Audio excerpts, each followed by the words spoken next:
अस्सलाम वालेकुम। वालेकुम सलाम। कैसा मिला इलाज आपको सर्विसेज में? नहीं, बहुत गलत बात हुई है। हम यहाँ पे आए हैं, पहले 1 महीना पहले आए हैं। इन्होंने हमें 1-1 हफ्ते के पहले हमें टाइम देते रहे कि 1-1 हफ्ते बाद आना। अब मैं आई हूँ, इतना मैंने बोला है, गुस्सा किया है। इन्होंने कहा ठीक है, हम गले का मसला है मेरी बहन को। इन्होंने कहा ठीक है। इन्होंने हमें बाहर के टेस्ट लिख के दिए, 11,000 के टेस्ट हमने बाहर से सारे करवा लिए। अंदर से टेस्ट नहीं हुए थे। अंदर ले आए इन्होंने, जब एडमिट कर लिया, सारा कुछ कर लिया। जब सुबह ऑपरेशन है तो ये रात को हमें शाम को 5 बजे बता रहे हैं कि इंडोस्कोपी का जो पाइप है वो आपने खुद खरीदना है। 55,000 का पाइप है। आप कितने दिनों से आ रहे थे? हम 1 महीने 1.5 महीने से इनके पास आ रहे हैं। इन्होंने हमें ये नहीं बताया कि इंडोस्कोपी का पाइप आपने खरीदना है। अच्छा। जब हमारा मरीज दाखिल हो गया, सुबह ऑपरेशन के लिए जाना है, शाम को 5 बजे इन्होंने हमें डॉक्टरों ने लिख करके दिया है कि आपने इंडोस्कोपी का पाइप 55,000 रुपए का खुद खरीदना। मेरा मियाँ रेडी लगाता है दाल चावल की। हम कहाँ से, और जिस बच्ची का मैं इलाज करवा रही हूँ वो यतीम मस्कीन है, मेरी खाला की बेटी है। डॉक्टरों के आगे गुजारिश की है, MS के पास गए हैं। आप कहाँ से आए? ग्रीन टाउन से। कितने महीने पहले आप आए थे यहाँ पर? हम यहाँ पे 2 महीने पहले आए थे। आपका मसला क्या था? बच्ची को गले की खुराक की नाली बंद हुई है, इन्होंने वो नाली खोलनी थी खुराक की। आपने आगे चेक करवाया, उन्होंने कहा कि इसकी खुराक की नाली तब्दील होनी है। हाँ, फिर आपको खुराक की नाली खुल जाएगी, इसकी खुराक की नाली बंद है। कितने दिनों बाद बुलाते रहे आपको? ये हमें 1-1 हफ्ते बाद बुलाते रहे, लेकिन इन्होंने कुछ नहीं किया। ये हमें टाइम देते रहे। करते होंगे ना बुला के? नहीं, इन्होंने हमें कहा था कि अब हमारी मशीन खराब है। एक दफा इनकी मशीन खराब थी, दूसरी दफा इनके पास पेशेंट बढ़ गए थे एंडोस्कोपी के लिए। अब इस दफा जब इनकी और मेरा झगड़ा हो गया था तो इन्होंने हमें फिर एडमिट कर लिया। डॉक्टर रोड पे थे, मैं इतने झगड़े में थी, मेरी बहन रोटी नहीं खा सकती थी। तो वो झगड़े को इन्होंने मद्देनजर रखते हुए हमें एडमिट कर लिया। इन्होंने हमें ये नहीं कहा कि इंडोस्कोपी का पाइप आपने खरीदना है। अच्छा, कितने दिन एडमिट रखा आपको? 3 दिन। ये हम मंगल वाले दिन इधर एडमिट हो गए थे। 3 दिन आपको एडमिट रखा सिर्फ उसके लिए, एंडोस्कोपी के लिए। और 3 दिनों में नहीं बताया कि वो कैसे होनी है? हाँ, इन्होंने हमें और आपने कोई चीजें लानी है या नहीं लानी? नहीं लेके आप एडमिट है अंदर, आपका पेशेंट एडमिट है? मेरा पेशेंट एडमिट है। तो जो पेशेंट एडमिट है उसके लिए भी एंडोस्कोपी के लिए बाहर से चीजें मंगवा रहे हैं? उसी के लिए तो इंडोस्कोपी के लिए इन्होंने बाहर से हमें 55,000 रुपए का पाइप था, जो हमने लेबोरेटरी वाले के तरले मिनते करके 35,000 रुपए का कर्ज और इधर उधर मांग तांग के तो हमने इनको वो कल पाइप ला के दिया। अंदर ही? नहीं, इन्होंने डॉक्टरों ने हमें नंबर दिए थे। अच्छा।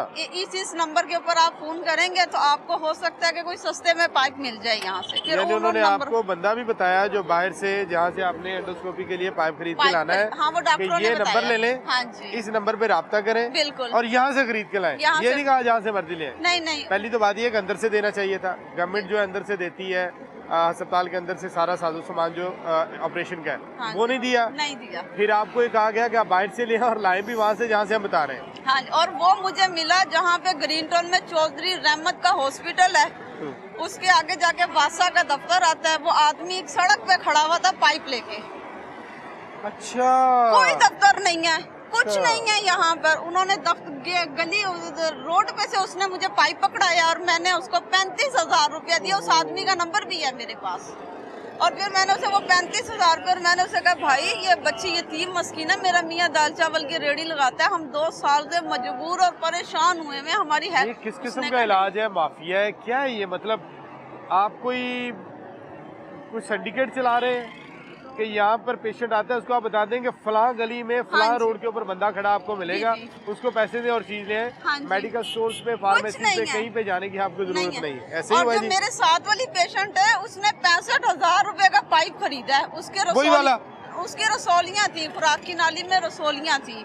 इन्होंने उसको पाइप नहीं दिया। उसने 65,000 रुपए का रात को 12 बजे एक आदमी सड़क पे खड़ा था, वो भी जौहर टाउन में, वहाँ से लेकर के आए हैं वो जाकर के। यानी जिनके पास आपको भेजते हैं वो कहीं ना कहीं आपको डिलीवरी दे देते हैं। रोड पे मिलते हैं, उनका कोई दफ्तर नहीं है, उनकी कोई दुकान नहीं है, उनका कोई अता पता नहीं है। मुमकिन है जो आपको भेज रहा है वही बेच रहा हो आपको? हाँ जी, पता नहीं है, अब उनको हो सकता है ना। हाँ जी। नहीं तो आप कह सकते हैं इतने ज्यादा यहाँ पर फार्मेसियाँ बनी हुई है, आप कहीं से भी जाके ले आए, पहले तो अंदर से मिले। हाँ जी, गवर्नमेंट दे, गवर्नमेंट नहीं दे रही तो आप कहीं से मर्जी खरीद लाए। बिल्कुल। और डॉक्टर कहता है कि फलां जगह में आपको डिलीवरी बंदा कर देगा।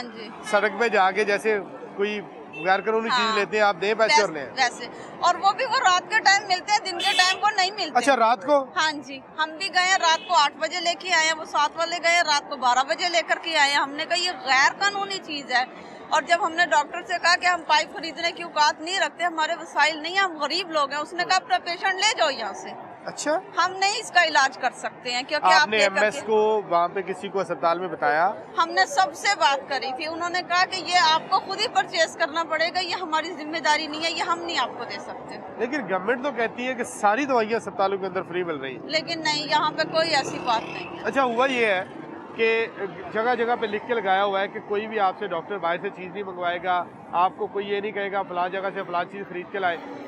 अब इसमें होता ही है कि अस्पताल के अंदर अद्वियात मिलती नहीं, अगर डॉक्टर बाहर से लिख के लाने के लिए ना दे तो मरीज का इलाज रहता है। जैसे आपसे उन्होंने कहा कि आप चले जाएं, उन्होंने हमें कहा था रात को 8 बजे, उन्होंने हमें कहा आप अपना मरीज लेके चले जाएंगे। पाइप नहीं है हमारे पास, पाइप नहीं है, या फिर आप पाइप ले आए तो हम डाल देते हैं। हाँ जी, अब आपके पास दो ऑप्शन थे, या तो मरीज ले जाते, हाँ, कोई 1.5-2 लाख रुपए बाहर दे के करवा लेते हैं जितने भी लगते, हाँ जी, तो या फिर आप वो 35,000 का पाइप आपने ला के दिया, वो हो गया। हाँ जी, वो हो फिर हुआ। तो वज़ीर आला पंजाब को कोई पैगाम देंगी आप? वो तो बहुत अच्छे दावे करती है। नहीं, वो बहुत अच्छे दावे करती हैं, बहुत अच्छे काम भी करती हैं, लेकिन हमारी जो उनसे अवाम है ना, ये नहीं कुछ अच्छा कर सकती है। इन्होंने माफिया बनाया हुआ है। मैडम को चाहिए, बाजी को चाहिए कि इस माफिया पे तवज्जो दें, गरीब लोगों की सुने, देखें कि ये माफिया क्यों नहीं खत्म होकर के दे रहा है। आपने ये लिख के लगा दिया कि अस्पताल में कोई आपसे बाहर से दवाइयाँ नहीं मंगवाएगा, तो आप उनको दवाइयाँ दे भी जो इन लोगों को दे। बिल्कुल। और तो अभी क्या कंडीशन है आपके? अभी वो ये कहते हैं कि जो छोटी मोटी दवाई होती है ना 200, 400, 300, वो तो ये अंदर से कईयों को मामूली चीजें दे देते हैं, छोटी मोटी टैबलेट दे दी, कोई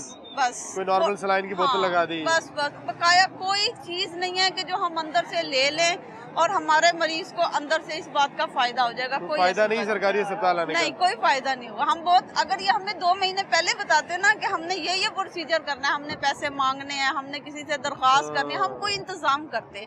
इन्होंने हमें अचानक से ये बात की, या तो अपना मरीज, इन्होंने रात को मरीज को ऑपरेशन वाले टीके लगा दिए और फिर कह रहे अपना मरीज ले जाओ यहाँ से उठा के। ऑपरेशन की तैयारी भी कर दी और इंजेक्शन भी लगा दिए। हाँ, और जब हमारे पास पाइप खरीदने के पैसे नहीं थे, इन्होंने कहा फिर आप अपना मरीज वापस ले जाओ यहाँ से। हम कैसे अपनी बहन को वापस लेके जाते? पूरी तैयारी कर ली ऑपरेशन की, अगर ये कहीं से उधार नहीं इनको मिलता, ये नहीं कर सकते, तो फिर इसका मतलब है ऑपरेशन वापस चला जाता। और यकीन करें, वो बच्ची हकीकत में यतीम मस्कीन है, उसके माँ बाप के डेथ सर्टिफिकेट मैंने इधर डॉक्टरों को दिखाए, उसकी माँ भी नहीं है, उसका बाप भी नहीं है। मैंने दिखाया, मेरा मियाँ ग्रीन टाउन पुलिस स्टॉप पे गोल्डन दाल चावल है, रेडी लगाता है वो, जो कि हमें गवर्नमेंट रेडी नहीं दे रही है। अब रेडियो पे भी माफिया है, जो मेरे मियाँ लगाते हैं, जो पहले ये जो रेडियो मिल रही है, ये जो रेडियां मिल रही है ना, इसमें ये तो बहुत अच्छा काम नहीं हो रहा। ये अच्छा काम हो रहा है, ये बाजी ने बहुत अच्छा काम किया, लेकिन जैसे हमारे MNA MP हैं, इन्होंने 1-1 लाख रुपए पुलिस स्टाफ से रेडियो का उठाया। मेरे मियाँ के पास पैसे नहीं थे, उसको रेडी नहीं मिली, रोजाना LDA तंग करती है, रोजाना कीरा पोस्ट तंग करती है, क्योंकि उन्होंने करना है, वो राइट पे है। हमारे पास रेडी नहीं है, हमारे पास 1 लाख रुपया नहीं है जो हम दें उनको और हम उधर से रेडी ले लें। हमारी टाउन हॉल में फाइल सारी जमा हुई हुई है, लेकिन हमारे पास इतने पैसे नहीं है कि हम 1 लाख कहाँ से लाएंगे। 1 लाख रुपए देंगे तो रेडी मिलेगी, तो रेडी मिलेगी नहीं। तो जिन लोगों ने उधर 1-1 लाख रुपया दे दिया, उनको रेडी ये सरकारी फीस है या वैसे ले रहे हैं? ये वैसे ले रहे हैं, सरकारी फीस 500 रुपए है। ये तो हमारी मैडम ने हम जैसों के लिए सहूलत के लिए ये काम किया, लेकिन जो ऊपर की माफिया वो नहीं बख्शती किसी को। अच्छा, मैडम को चाहिए कि अगर मैं पैगाम देना चाहती हूँ कि अगर आप कोई सहूलत दे रहे हैं अवाम को, अगर आप हमारे लिए कोई आसानियाँ पैदा कर रहे हैं, ये माफिया खत्म करें। आपको सबसे पहले सहूलत देने से पहले माफिया को खत्म करना चाहिए, यानी बाद में आप सहूलत हमें दें। जो चीजें आप दे रहे हैं, आप चाहते हैं कि आवाम तक पहुँचे, वो पहुँच नहीं दे रहे हैं, वो हम तक चीजें नहीं पहुँचती हैं जब तक हम उनका मुआवजा दें ना उनको। और कई लोग हम जैसे बहन भाई हैं, उनकी इतनी औकात नहीं होती कि वो दे दें उनको। मेरा घर किराए का है, मेरी 3 बेटियां हैं, मेरा मियाँ दाल चावल लगाता है, वो लाख रुपया कहाँ से देगा रेडी के लिए? नहीं देगा तो कारोबार बंद हो जाएगा, नहीं देगा तो कारोबार बंद हो जाएगा उसका। इसलिए आप बहुत अच्छा काम कर रही हैं, आप सहूलतें दे रही हैं, हम खुश हैं आपकी सहूलतों से, लेकिन हम तक सिर्फ पैसे न होने की वजह से नहीं पहुँच पाती है। अल्लाह हाफिज़। जो लोग अस्पताल के अंदर आते हैं, अगर